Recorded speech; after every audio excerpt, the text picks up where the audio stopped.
कामाक्षी। एक और चित्र है दोस्तों।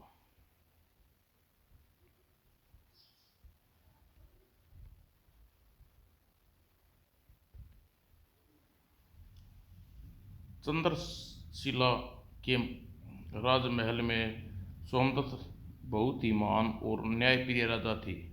कलावंती और सुप्रिया उसकी पत्नियां थी। दोनों बहुत अच्छी थी। राज्य में सारी प्रजा महाराज सोमदत्त से बहुत चाहती थी। निसंतान होने के पर महाराज भविष्य के प्रति बहुत परेशान रहते थे। वे हर हाल में अपनी प्रजा को सुखी देखना चाहते थे। प्रजा अपने संतान समझते थे।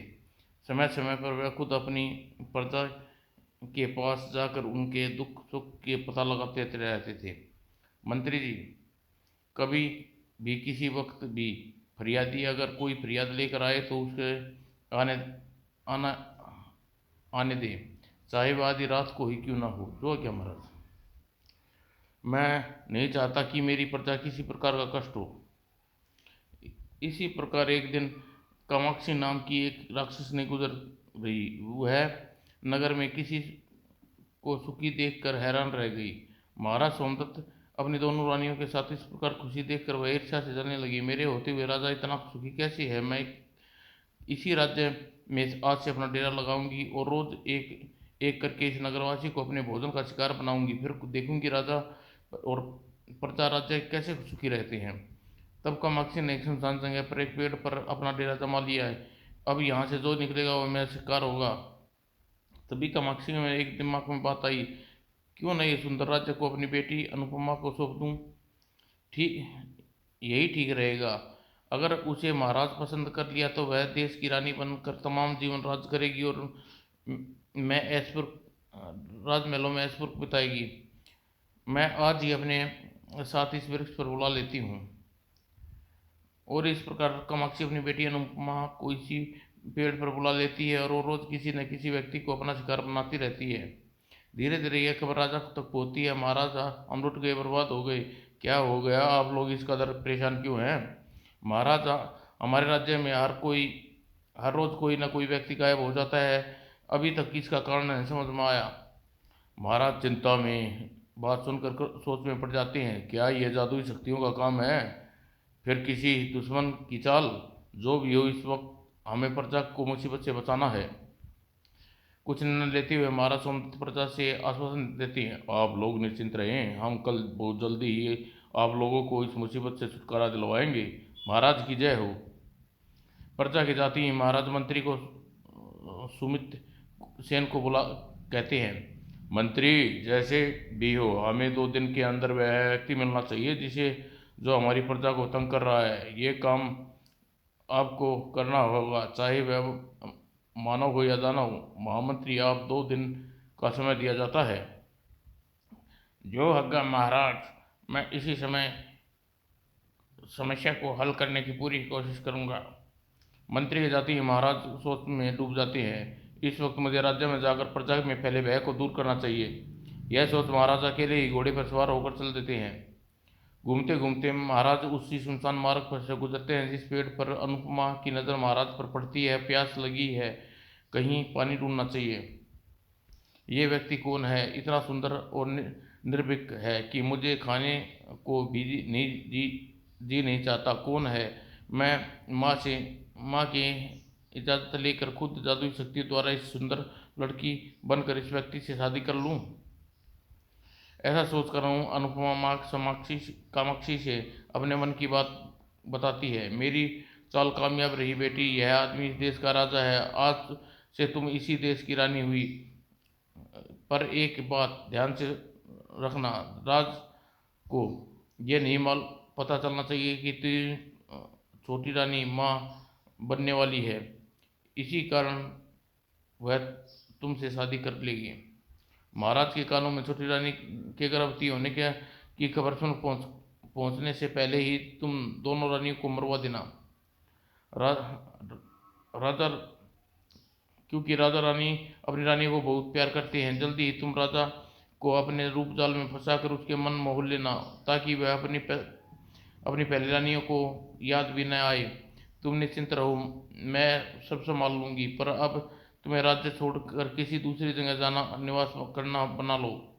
तुम्हारी शादी होते ही मैं यहाँ से चली जाऊंगी। लगता है महाराज पानी की तलाश कर रहे हैं, मुझे अपनी जादुई शक्ति का प्रयोग करना चाहिए। अनुपमा ने एक हवा का भंवर पैदा किया और भंवर में महाराज फंस गए। ये अचानक भंवर कहाँ से आ गया और कुछ समझ पाते इससे पहले ही भंवर उन्हें कुएं में फेंक देता है। महाराज कुएं से निकलने के लिए प्रयत्न करते हैं, मगर कुएं से बाहर नहीं निकलने में सफल नहीं हो पाते। जोर जोर से चिल्लाने लगते हैं, कोई है जो मुझे कुएं से बाहर निकाले। मगर कोई उस मगर किसी की आठ या आवाज़ महाराज के को सुनाई नहीं देती। लगता है मेरी मृत्यु इसी कुएं में लिखी थी। मैं तो समझता था युद्ध भूमि में मर जाऊं या अपने महल में अपनी दोनों रानियों के बीच प्राण त्याग दूं। ओह, क्या पता था इस निर्जन स्थान पर इस एक राज्य का राजा मृत्यु लिखी है। इस प्रकार महाराजा तरह तरह के विलाप करते हार जाते हैं और थक कर अपनी मौत का इंतजार करने लगते हैं। तभी वहाँ अनुपमा एक खूबसूरत लड़की बनकर जानबूझकर अपनी बाल्टी कुएं में डालती है पानी भरने के लिए, और महाराज बाल्टी को पकड़ लेते हैं। आप कौन है? हे देवी, इस वक्त भगवान ने तुम्हें यहाँ भेज दिया, कृपया मुझे इस कुएं से बाहर निकालो। ठहरिए, रस्सी के किनारे पास एक पेड़ से बांध दूं, रस्सी को पकड़कर बाहर आ जाइएगा।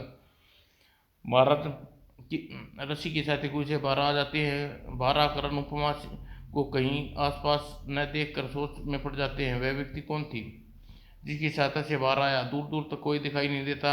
वह इतनी जल्दी कहाँ चली गई? क्या मुझे बताने के लिए वहाँ आई थी या कोई भगवान का चमत्कार था?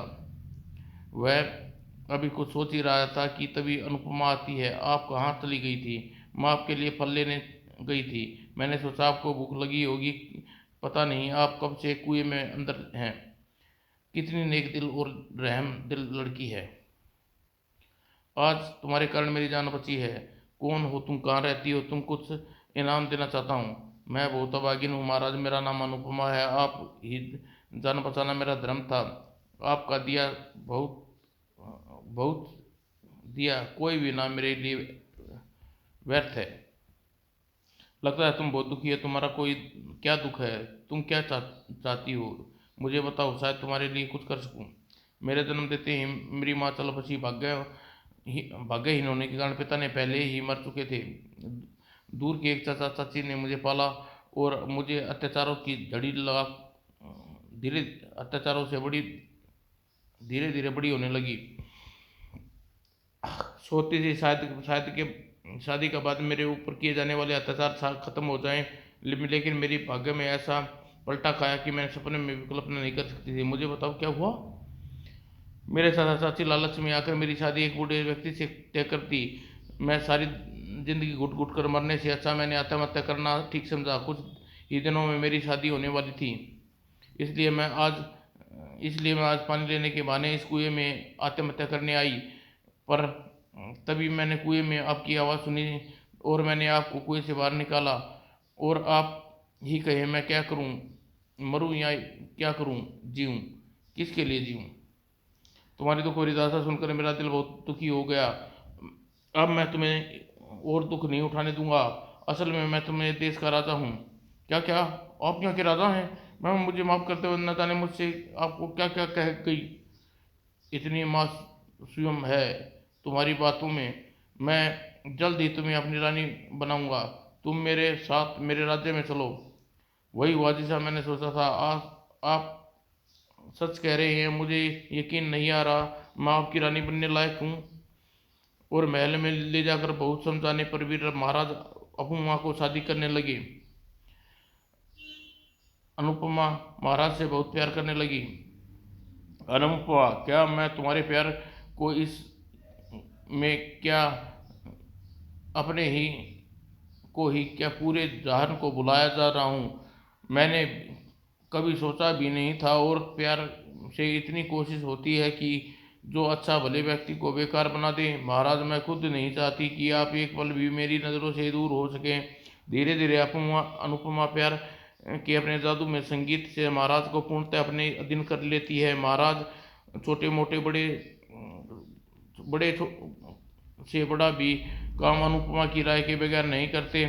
एक दिन माँ कहे मुताबिक इन दोनों रानियों को निकलवाना चाहिए। महाराज अब मेरा काम मानने लगे हैं। क्या मैं कल दोनों नारियां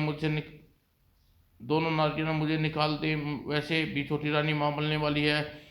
अगर ये बात महाराज को पता लग गई तो उसका ध्यान मेरी तरफ से हट जाएगा और वह छोटी रानी से ज़्यादा ध्यान देने लगेंगे। मुझे पहले ही दोनों रानियों को निकालने का प्रबंध करना होगा। और महाराज आ जाते हैं। तुम किस सोच में डूबी हो अनुपमा? क्या बात है? किसी ने तुम्हारा अपमान किया है? नहीं महाराज, ऐसी कोई बात नहीं है, आप बैठिए। वहाँ एक सेवक आकर हड़बड़ाया हुआ आता है। महाराज, छोटी रानी को अचानक तबीयत खराब हो गई है, अचानक ही चक्कर खाकर गिर पड़ी है। अनुपमा सेवक की बात सुनकर समझ जाती है। महाराज क्या करे, राजवैद्य को लेकर आओ। जहाँ तक मेरी खुद तबीयत ठीक नहीं है। आज सुबह से मैंने कुछ नहीं खाया, तुम जाओ। क्या तुमने सुबह से कुछ नहीं खाया? पर क्यों?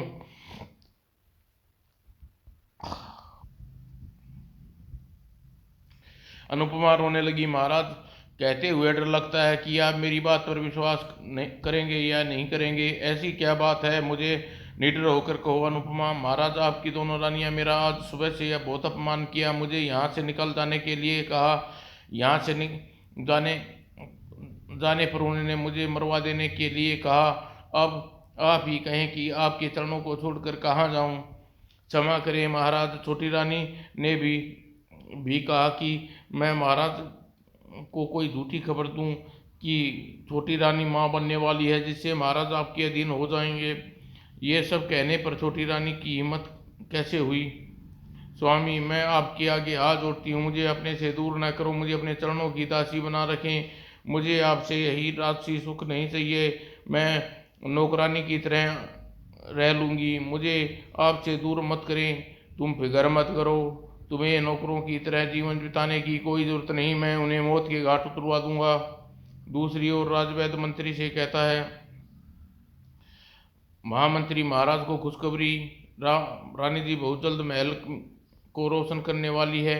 शायद ये खबर सुनकर महाराज अपनी दोनों रानियों के प्रति मोह जाग उठे। मैं खुद ही खुशखबरी राजा को सुनाता हूँ। मंत्री जी महाराज को खुशखबरी सुनाता है। मंत्री जी, तुम्हारे लिए दुख की खबर। मंत्री जी, तुम हमारे लिए दुख की खबर लाए हो, चले जाओ यहाँ से। हम उसकी शकल भी नहीं नफरत करते हैं। हमें यकीन नहीं था कि मक्कारी में आप भी साथ देंगे, आपको मृत्युदंड देते।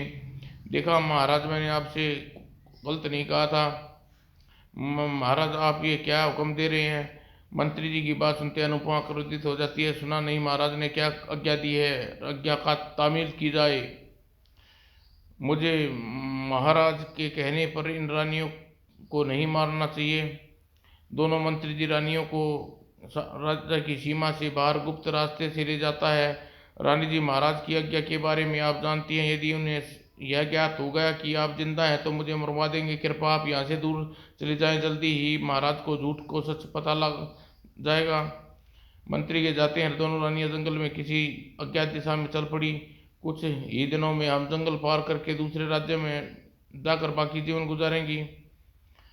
हम राजमहलों को छोड़कर इस जंगल में कैसे रहेंगी? मगर जंगल की छोटी रानी की तबीयत खराब हो जाती है। दीदी, अब मुझे एक कदम भी और नहीं चला जाता। ठीक है, हम कुछ देर यहीं विश्राम करेंगे।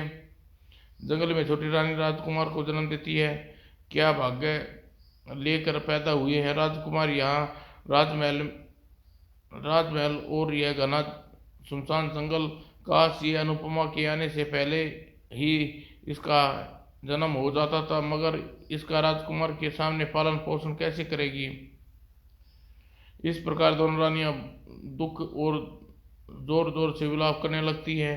हे भगवान, किसी तरह हमारे बेटे को उसके पिता से मिलवा दे, वरना जंगल में हमारे भूख प्यास से मर जाएगा। भगवान, ये किस अपराध की सजा दे रहा है? हमारे बेटे को उसे पालने की हिम्मत भी दो। तभी एक चमत्कार हुआ। सामने एक जादूगर प्रकट हुआ। मैंने तुम्हारी दुख भरी फरियाद सुन ली है। तुम्हारे बारे में अपने जादू के बल पे सब कुछ जान लिया है, इसलिए तुम यहाँ दुख दूर करने आया हूँ। एक जादूगर एक हवा में उठाकर कुछ मुंह में बुदबुदाया। कुछ ही क्षणों में वहाँ एक सुंदर सा महल तैयार हो जाता है। कितना सुंदर महल है! यह अवश्य ही हमारे दुखों को दूर कर सकता है। आप इस महल में राजकुमार का पालन पोषण कर सकती हैं, परंतु राजकुमार मेरी देख रेख में बड़ा होगा। मगर ऐसा क्यों? क्योंकि मैं राजकुमार को अपनी सारी विद्याएं सिखाऊंगा। प्राप्त शक्ति से वह एक चुड़ैल को मारेगा और उसके बाद राजकुमार मुक्त हो जाएगा। ठीक, तो ठीक है। यह प्राप्त शक्तियाँ से अपने राज्य को भी संभाल लेगा। राजकुमार जादूगर के महल में बड़ा होने लगा। दोनों रानियां उसे बेहद प्यार करती थी। दूसरी ओर राजमहल में अनुपमा एक पुत्र को जन्म देती है, जिसे महाराज बहुत खुश होते हैं। अनुपमा, जो खुशी बरसों तक तुम दोनों रानियां मुझे न दे सकी, वह कमी आज तुमने पूरी कर दी। तुमने जीवन का हर सुखी मिल गई। अब अपने राजकुमार का नाम नक्षत्र रखेंगे। नक्षत्र, मैं तुम्हें बहुत शक्तियां दूंगी, जिससे तुम आराम से इस राज्य पर अपना राज कर सकोगे। अनुपमा अपनी जादुई खोपड़ी से पूछती है, हे जादुई चौकड़िया, मुझे बताओ, मेरे बेटे नक्षत्र का मुकाबले में कोई है या नहीं? अगर है तो कौन? एक हाँ, एक व्यक्ति है जिसके हाथों में तुम्हारे बेटे की मृत्यु हो सकती है। कौन है वह? कहाँ है वो? तुम्हारे पति की पहली रानी का बेटा है। एक जादूगर की देख रेख में बड़ा हो रहा है और जादूगर की सीमा के अंदर से लाना असंभव है। मैं उसे जीवित रहना नहीं चाहिए। मुझे अपनी माँ की मदद लेनी होगी। अनुपमा आधी रात को अपनी माँ के पास जाती है। बेटी, कैसे आना हुआ? कुछ परेशान लग रही है, क्या बात है, मुझे बताओ। अनुपमा ने सारी बात कामाक्षी को पता कहती है। माँ हूँ तो उस मतबल मंत्री ने तुम्हें धोखा दिया। तुम्हें जिंदा नहीं रहना चाहिए। उसे तो मैं मौका देखकर किसी दिन मैं उठ के घर उतार दूंगी, मगर तुम उसे की कैद से जादूगर की कैद से छुड़ा लाओ। बेटे, तुम जानती हो कि मैं कितनी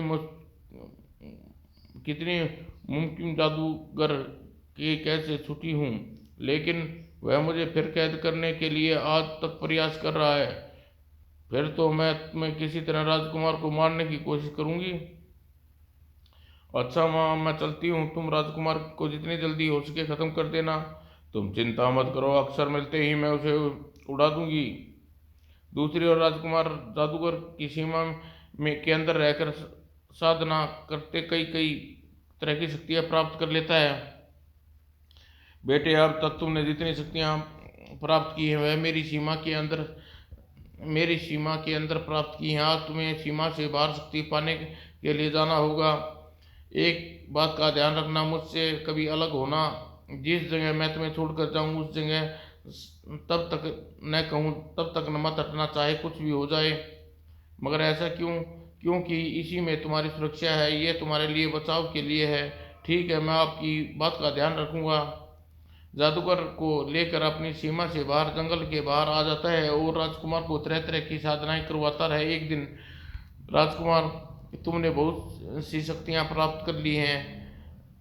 आज मैं तुम्हें वह शक्ति दूंगा जिससे मेरे सिवा कोई कोई नहीं जानता। मैं साधना करने के लिए गुफा के अंदर जा रहा हूँ। मेरी आने तक तुम इसी जगह रखना। बहुत अच्छा। आज शायद मेरे हाथ आज लग जाए। जादूगर ने राजकुमार को जगह पर मंत्र किया हुआ है। मुझे किसी तरह अपने आसपास बुलाना चाहिए। जादूगर गुफा में जाते ही कामाक्षी राजकुमार द्वारा कुछ दूर कराने शुरू कर देती है। इस जंगल में कौन कर रहा है, मुझे देखना चाहिए। ऐसा सोचकर राजकुमार कामाक्षी के पास जाता है। तुम कौन हो? क्या दुख है तुम्हें? कामाक्षी असली रूप में आकर उसे जोर से हंसती है। है, तुम्हें अपना हार बनाऊंगी। अब तुम्हें कौन पता चला मैं कौन हूँ? कामाक्षी जैसे ही राजकुमार को पकड़ने के लिए हाथ आगे बढ़ाती है, राजकुमार अपनी शक्ति का प्रयोग करता है। मेरे हाथ को बुरी तरह जल रहा है। मुझे मारना इतना आसान नहीं जितना तू समझ रही है। कामाक्षी क्रोध से पागल हो जाती है। तू से बचाव कर जादूगर ने तुझे बचाव करना सिखा दिया, अब मुझे कुछ करना पड़ेगा। अब तुझे मार नहीं सकती, लेकिन उम्र भर के लिए तुम्हें कैद कर लूंगी। तू मेरी कैद में तड़प तड़प कर जिंदगी गुजारेगा। कामाक्षी अपनी शक्ति द्वारा तोता बना देती है और उसे जादू पिंजरे में बंद कर देती है। राजकुमारी, तुम्हें मेरे सिवा कोई मुक्ति नहीं कर सकता। मेरी लड़की की जिंदगी खराब करने चला था।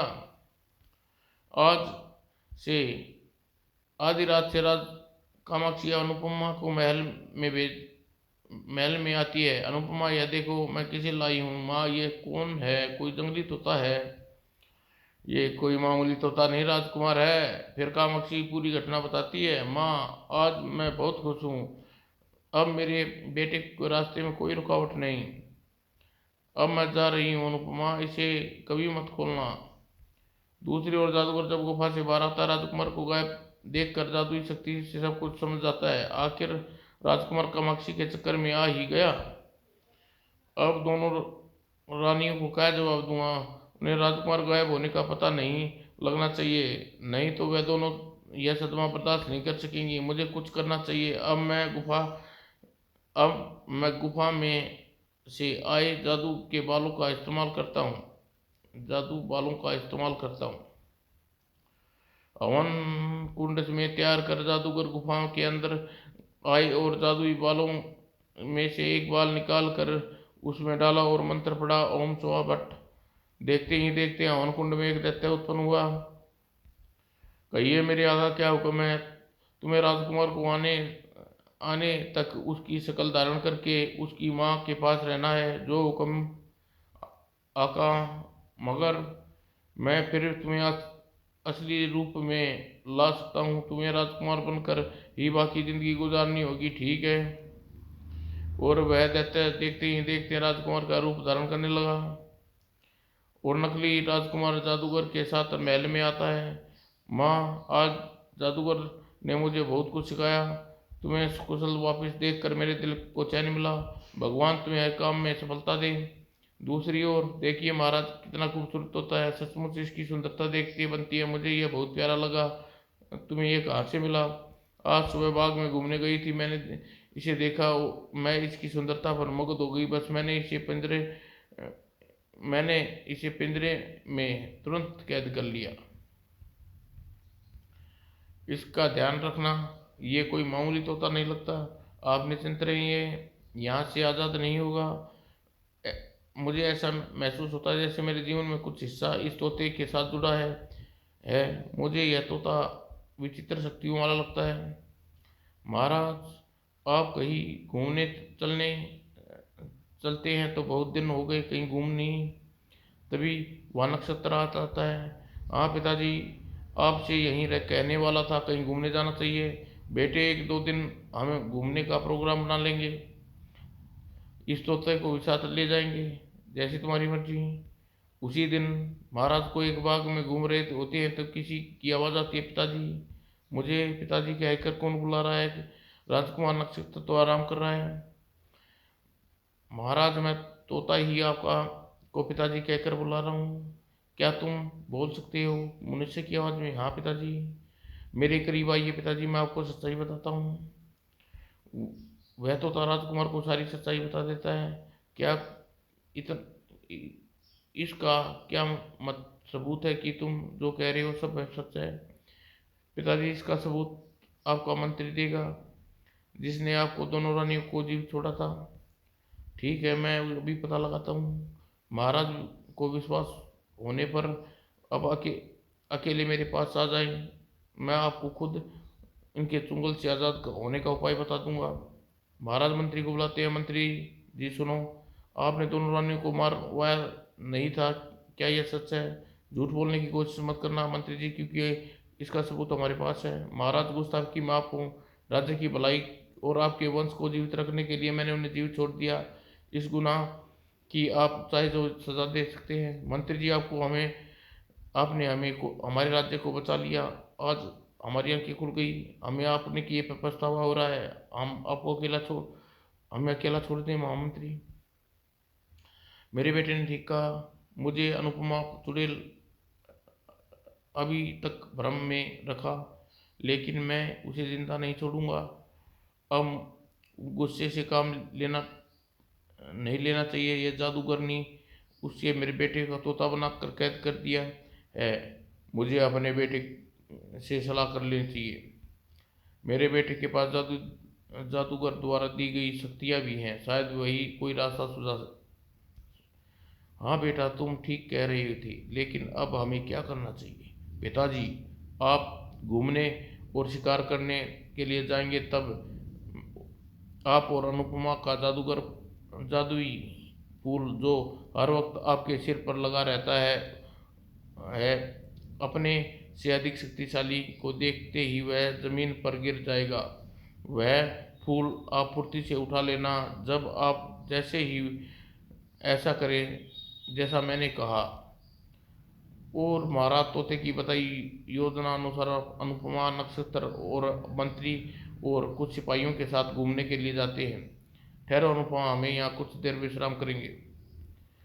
वह दोनों खेमे में विश्राम करने के लिए जाते हैं। तभी उन्हें एक बाहर से सुनाई देता है, यह शोर कैसा स्वामी, चलो बाहर चल कर देखते हैं। तभी सेनापति घबराए हुए आता। महामंत्री जी घोड़े पर महामंत्री जी तोते का पिंजरा लेकर आ रहे थे कि एक आध घोड़ा उन्हें लेकर जंगल में भाग गया। मंत्री जी की जान खतरे में है। महाराज राम कृत्रिम को दिखाते, तुम जल्दी जाकर मंत्री जी की जान बचाओ, हम तोते और मंत्री को जीव चाहिए। मंत्री जी ने बताए अनुसार तोता पिंजरे को जादूगर के बनाए महल में ले जाता है। महल में पहुंचते ही कामाक्षी का जादू टूट जाता है और राजकुमारी पूर्ण रूप से आ जाता है। तभी वहां जादूगर भी आ जाता है। मंत्री जी, मैंने जादुई गोले में जान लिया था कि आप जरूर आएंगे। अब आप जल्दी से जादू द्वारा बनाए नकली राजकुमार को अपने साथ ले जाइए और अनुपमा से कहना घोड़े को संभाले समय पिंजरा नीचे गिर गया और न जाने ये तोता इस रूप में कैसे आ गया।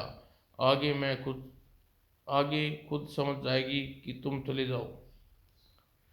मंत्री नकली राजकुमार को लेकर अनुपमा के पास वापस जाता है। जादूगर की बात दोहरा देता है। ये सुनते ही अनुपमा अपने नक्षत्र से कहती है, बेटे नक्षत्र, ये कोई जादुई शक्ति है, मुझे अपनी शक्ति के बल पर नष्ट कर दो।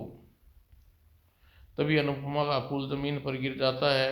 महाराज ने उस फूल को फौरन उठा लेते हैं। वो फूल और नकली राजकुमार और नक्षत्र आपस में युद्ध होने लगता है। नक्षत्र जादू से बने हुए राजकुमार के सिर धड़ से अलग कर देता है। हा हा हा। और सर हंसता है और धड़ तलवार से नक्षत्र से लड़ता रहता है। नक्षत्र डर कर अपनी नानी कामाक्षी को पुकारता है, नानी मुझे बचाओ, यह तो मर ही नहीं रहा। हा हा हा। लगता है मेरी बेटी और उसका लड़का मुसीबत में है, वहां जाकर उनकी मदद करती हूँ। दूसरी ओर अनुपमा इस बात का पता नहीं होता कि फूल गिरने से उसकी शक्ल बदल गई। महाराज, यह फूल आपके हाथों में है, मेरे जूड़े में लगा दे। तुम कौन हो? अनुपमा कहाँ है? स्वामी, मैं ही आपकी अनुपमा हूँ। अनुपमा को पता चलता है कि जब वह तुम्हें असली रूप में राक्षसिनी बन गई है। नहीं चुड़ैल, तू अब तक मुझे धोखा देती रही, मैं तुझे जिंदा नहीं छोड़ूंगा। माँ, मेरी रक्षा करो। उसकी आवाज़ सुनकर कामाक्षी वहां पहुंच जाती है। अब देख तेरा और तेरे बेटे का क्या हाल करती हूँ। इससे पहले कि वे अपना कुछ कमाल दिखाती वहां जादूगर आ जाता है। अब मैं तुझे जिंदा नहीं छोड़ूंगा चुड़ैल। असली राजकुमार महाराज से कहता है, महाराज, ये फूल का रहस्य बहुत गहरा है। इसे खत्म होते ही अनुपमा के नक्षत्र खत्म हो जाएंगे। जादूगर अपनी शक्ति से कामाक्षी चुड़ैल को जलाकर राख कर देता है। वहीं वहां सैनिक दो हमशक्ल राजकुमारों को एक बिना सिर एक धड़ के लड़ते देखते हुए हैरान रह जाते हैं। पिताजी, मैं असली राजकुमार हूँ, मैं जादू की आग जलाकर आप इस फूल को फेंक दें तो अनुपमा और नक्षत्र मर जाएंगे। बहुत अच्छा। लेकिन राजकुमार में मंत्र पड़ने लगा, तब लगता है कि तभी ये तेज का हवा बन रहता है और हवा से हाथ फूल उड़ जाता है। तभी कामाक्षी वहां प्रकट होती है। बेटी, जल्दी से जाओ और भाग जाओ यहाँ से। मैं अपने बेटे नक्षत्र को छोड़कर नहीं जा सकती। तुम मेरी माँ नहीं हो, मेरी माँ तो जल कर मर गई है। नहीं, मेरी मरी नहीं। जैसे ही जादूगर ने नकली राजकुमार भेजा था, वैसे ही मैंने नकली कामाक्षी बनाकर भेजी। तुम फौरन आ जाओ। तुम इस जादू कि राजकुमार को डराती हो। मैं अपने बेटे नक्षत्र को छोड़कर कहीं नहीं जा सकती। उधर सर जादूगर से, मेरे आका, कामाक्षी जिंदा है, वह फूल तो अभी असली राजकुमार को ले गई है। घबराओ नहीं, असली फूल मैंने राजकुमार के हाथ से पहले ही जादू से बदल दिया था। मगर मेरा बेटा कहाँ होगा? आप चिंता न करें, उसकी जान को कोई खतरा नहीं है। इस इलाके के 100 मील के अंदर अंदर मैंने अपनी अपनी कई शक्तियों को छोड़ कर रखी हैं। कामाक्षी अभी वापस आ जाएगी। मैं अपने असली फूल में आग में डाल रहा हूँ, जिससे कामाक्षी के बेटे अनुपमा और नक्षत्र मर जाएंगे। अगर उन्हें बचाना है तो दोनों को नकली फूल का रहस्य जानते ही मेरे पास दौड़ी आएंगी। इतनी देर में आवाज आती है, मैं राजकुमार को छोड़ देती हूँ, पर तुम असली फूल को, अनुपमा और नक्षत्र को छोड़ दो। मुझे मंजूर है। कामाक्षी राजकुमार को लेकर आती है तो जादूगर फूल में आग में डाल देता है और अपनी शक्ति से कामाक्षी, अनुपमा, नक्षत्र को जलाकर मार मार देता है। मैं आपका आभारी हूँ, आपने मेरे बेटे को बचा लिया, मेरी दोनों रानियों की रक्षा की। महाराज, मेरे महाराज, बेटे ही नहीं, बेटों को कहिए। मैंने जादू से राजकुमार के सर को जोड़ दिया है। मैंने जादूगर के सर को जोड़ दिया है। महाराज दोनों रानियों और दोनों बेटों को जादूगर के साथ राज्य में आ जाते हैं और सुखपूर्वक रहने लगते हैं। समाप्त दोस्तों।